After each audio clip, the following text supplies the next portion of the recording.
Hello students, मैं हूं अल्पना और आपका स्वागत है मेरे चैनल एएस क्लासेस में।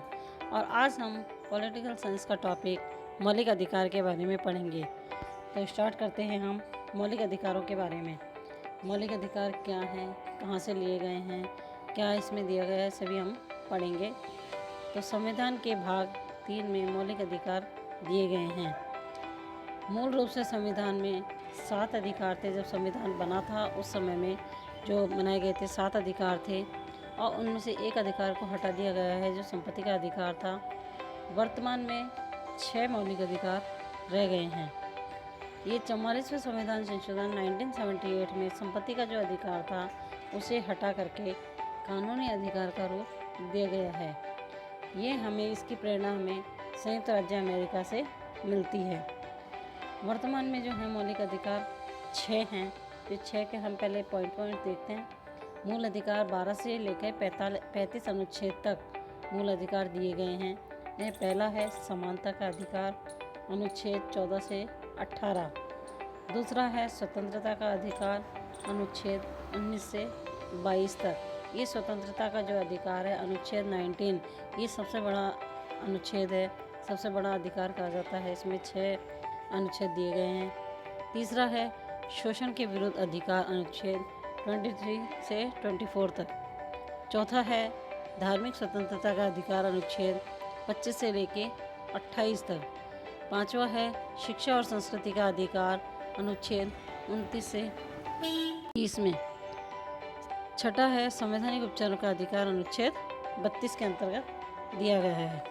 ये एक मैंने डायग्राम में दिखाया, अगर आप लोग चाहो तो इसका स्क्रीनशॉट ले सकते हो और इससे बच्चों को समझने में आसानी होगी। पूरा अधिकारों का चार्ट बना के इसमें दिया हुआ है, तो इसको आप लोग देख लेना। अब हम पढ़ेंगे कि समानता का जो अधिकार है वो 14 से 18 में क्या क्या है। इसमें एक एक अनुच्छेद के बारे में मैं बताऊंगी। अनुच्छेद 14 जो है इसमें कानून या विधि के समक्ष समानता, मतलब इसमें सभी वर्गों को, सभी व्यक्तियों को, सभी नागरिकों को समान अधिकार मिलना चाहिए। किसी के साथ भेदभाव नहीं होना चाहिए।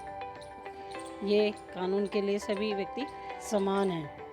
दूसरा हम पढ़ेंगे अनुच्छेद 15। इसमें जाति, लिंग, धर्म, वंश, जन्म के आधार पर किसी के साथ भेदभाव नहीं किया जाना चाहिए। कहीं भी किसी भी सार्वजनिक स्थल हो या जनसाधारण के लिए कहीं भी जगह हो, वहाँ पे किसी के साथ कोई भेदभाव नहीं किया जाना चाहिए।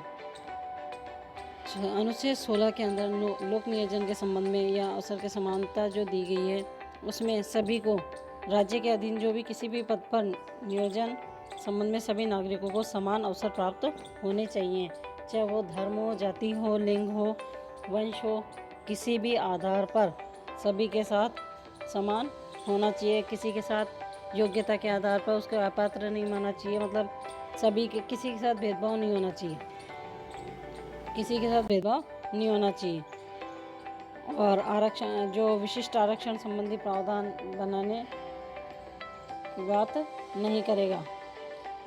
अनुच्छेद 17 के अंतर्गत अस्पृश्यता का अंत दिया गया है। अनुच्छेद 17 इसमें कहा गया है कि जो भारत के किसी भी क्षेत्र में छुआछूत को समाप्त किया जाए, कि छुआछूत पे किसी पे विश्वास नहीं किया जाए। कि कोई जैसे मंदिर में जा रहा है तो उसको मंदिर में जाने की आज़ादी नहीं है, तो उसको सभी धार्मिक स्थलों पे जाने की आज़ादी होनी चाहिए। किसी के साथ भेदभाव नहीं होना चाहिए। अनुच्छेद 18 के अंतर्गत उपाधियों का अंत किया गया। इसमें राज्य में सेना और शैक्षिक उपाधियों के अलावा इसमें उपाधियों को सम्मान देने का प्रतिषेध किया गया। और राज्य के अधीन किसी पद पर कार्यरत व्यक्ति के किसी विदेशी राज्य से किसी प्रकार की उपाधियों को लेने के भी प्रतिषेध किया गया। मतलब इसमें उपाधियां जो दी जाती थी उन पर प्रतिबंध लगाया गया है। आज के लिए इतना ही। आगे हम मिलेंगे भाग 2 के साथ में। Tata, bye bye.